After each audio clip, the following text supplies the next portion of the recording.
Brought to you by Puffin.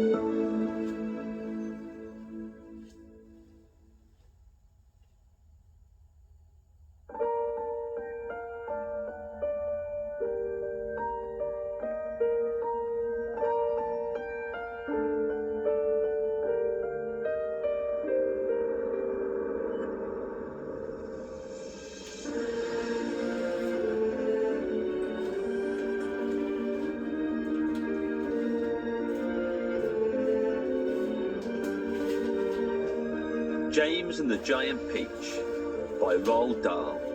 Read by me, James Acaster.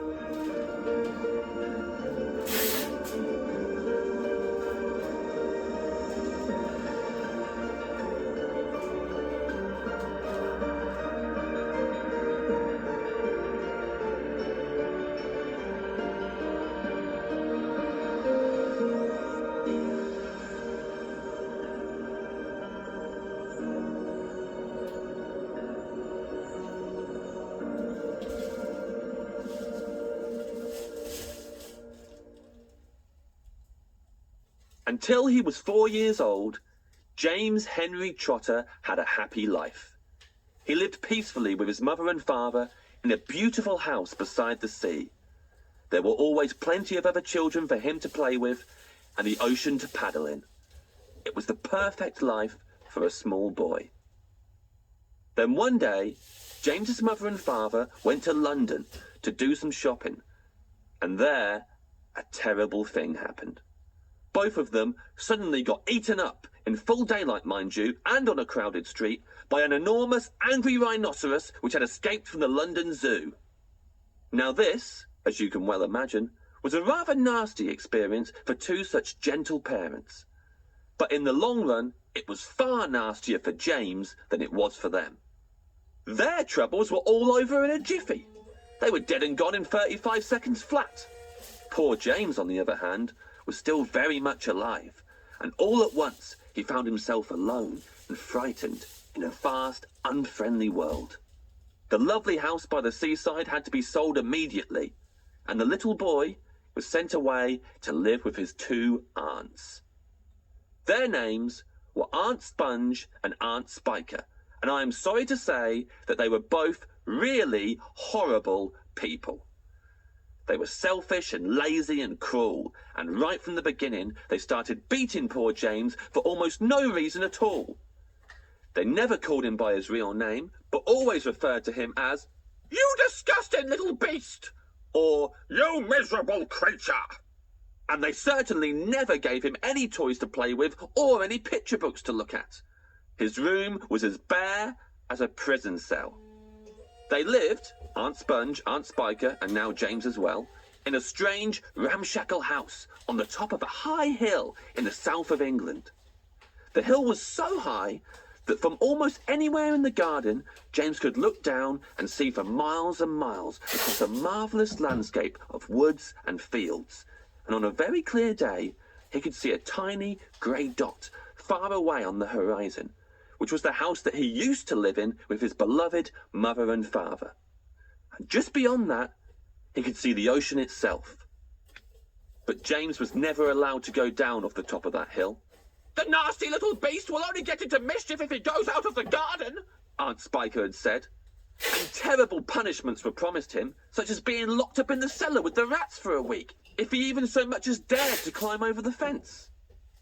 The garden, which covered the whole of the top of the hill, was large and desolate, and the only tree in the entire place, apart from a clump of dirty old laurel bushes at the far end, was an ancient peach tree that never gave any peaches.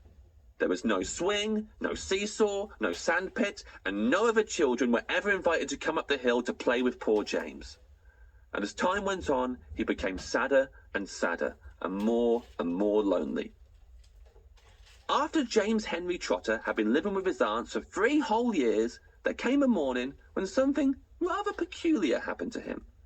And this thing, which, as I say, was only rather peculiar, soon caused a second thing to happen, which was very peculiar. And then the very peculiar thing, in its own turn, caused a really fantastically peculiar thing to occur. It all started on a blazing hot day in the middle of summer. Aunt Sponge, Aunt Spiker and James were all out in the garden. James had been put to work as usual. This time he was chopping wood for the kitchen stove. Aunt Sponge and Aunt Spiker were sitting comfortably in deck chairs nearby, sipping tall glasses of fizzy lemonade and watching him to see that he didn't stop work for one moment. Aunt Sponge was quite large and very short. She had small, piggy eyes, a sunken mouth, and a face that looked like a great, soggy, overboiled cabbage. Aunt Spiker, on the other hand, was tall and bony, and she wore steel-rimmed spectacles that fixed onto the end of her nose with a clip. And there they sat, these two ghastly aunts, sipping their drinks, and every now and again screaming at James to chop faster and faster. The heat was terrible. He was sweating all over. His arm was aching. And as he worked, James began thinking about all the other children in the world and what they might be doing at this moment. Some would be riding tricycles in their gardens. Some would be walking in cool woods and picking bunches of wild flowers. And all the little friends whom he used to know would be down by the seaside, playing in the wet sand and splashing around in the water. Great tears began oozing out of James's eyes and rolling down his cheeks. "What's the matter with you?" Aunt Spiker screeched, glaring at him over the top of her steel spectacles. James began to cry. "Stop that immediately and get on with your work, you nasty little beast!" Aunt Sponge ordered. "Oh, Auntie Sponge," James cried out, "and Auntie Spiker, couldn't we all, please, just for once, go down to the seaside on the bus? It isn't very far, and I feel so hot and awful and lonely." "Why, you lazy, good-for-nothing brute!" Aunt Spiker shouted. "Beat him!" cried Aunt Sponge. "I certainly will!" Aunt Spiker snapped. "I shall beat you later on in the day when I don't feel so hot. And now get out of my sight, you disgusting little worm, and give me some peace!" James turned and ran. He ran off as fast as he could to the far end of the garden and hid himself behind that clump of dirty old laurel bushes that we mentioned earlier on. Then he covered his face with his hands and began to cry and cry.